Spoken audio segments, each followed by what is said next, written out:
nos sumergimos en el capítulo 13 del segundo libro de Reyes. Un capítulo bastante denso. Sí, denso, pero fascinante. Nos enfocaremos en los reinados de Joacás y Joás de Israel. Veremos esa persistencia en el pecado, la intervención divina y, bueno, los últimos días del profeta Eliseo. Exacto. Es una historia de liderazgo, o falta de él a veces, las consecuencias inevitables, y esos momentos de fe que surgen incluso en medio del caos. Y veremos un patrón, ¿no? Un ciclo que se repite. Totalmente. Reyes que hacen lo malo ante los ojos de Jehová, casi siempre siguiendo esos pecados de Jeroboam, la idolatría inicial. Lo que lleva a la opresión, en este caso por parte de Aram, o sea, Siria. Así es. Luego claman a Dios, hay una liberación, pero parcial.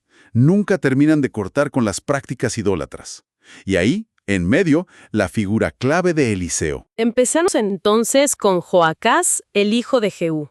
Reinó 17 años en Samaria.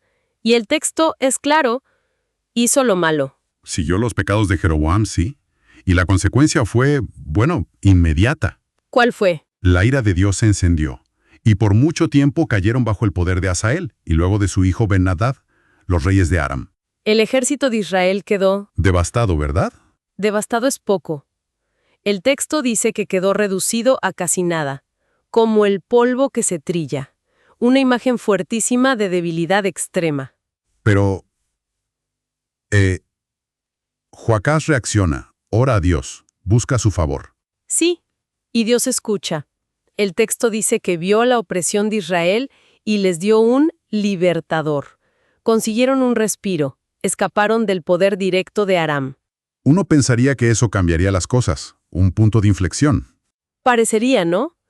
Pero el texto es muy específico. Dice, no se apartaron de los pecados de la casa de Jeroboam. O sea, la liberación fue como una pausa, no una solución definitiva. Exacto, porque no hubo un arrepentimiento genuino y completo.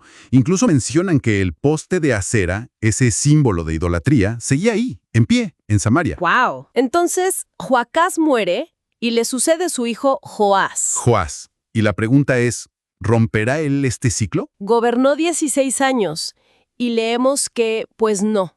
Tampoco se apartó de los pecados de Jeroboam. La misma historia. Y es aquí donde la figura de Eliseo vuelve a ser central, pero ya en su lecho de muerte. Es una escena muy emotiva, ¿verdad? Joás va a verlo. Muy emotiva. El rey Joás llora sobre Eliseo y dice esa frase tan potente, Padre mío, carro de Israel y su gente de a caballo. Reconociendo que Eliseo era la verdadera fuerza y defensa de Israel. Totalmente, más que cualquier ejército. Y Eliseo, aún enfermo, le da unas instrucciones simbólicas, con un arco y flechas. Le pide que ponga su mano en el arco. Eliseo pone las suyas sobre las del rey. Sí, y le dice que abra la ventana que da al oriente y dispare. Y al disparar, Eliseo declara, saeta de victoria de Jehová. Saeta de victoria contra Aram.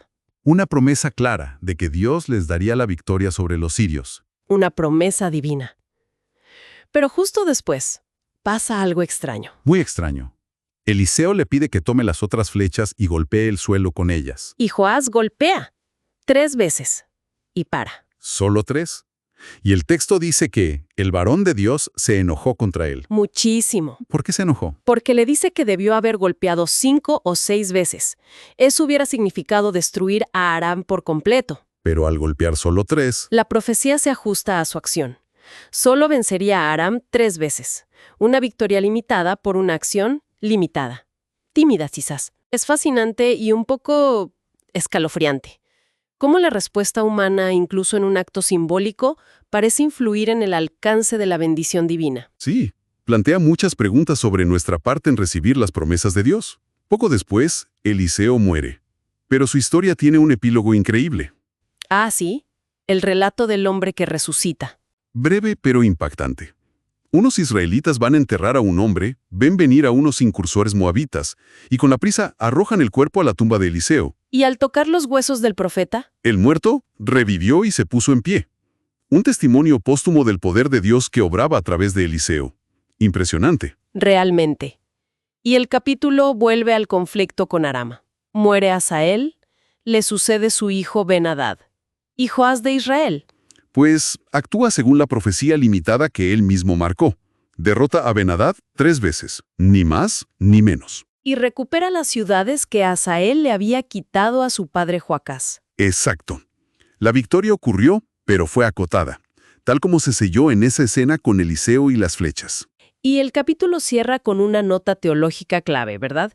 Sobre por qué Dios sigue interviniendo. Fundamental. El texto subraya que Dios tuvo gracia y compasión por Israel, a pesar de todo, por causa de su pacto con Abraham, Isaac y Jacob. O sea, la fidelidad de Dios a su propia promesa es lo que sostiene al pueblo, más allá de sus constantes fallos. Precisamente. Por eso no los destruyó ni los desterró en ese momento. Su misericordia estaba anclada en ese pacto antiguo. Entonces, este capítulo 13 nos deja una imagen compleja.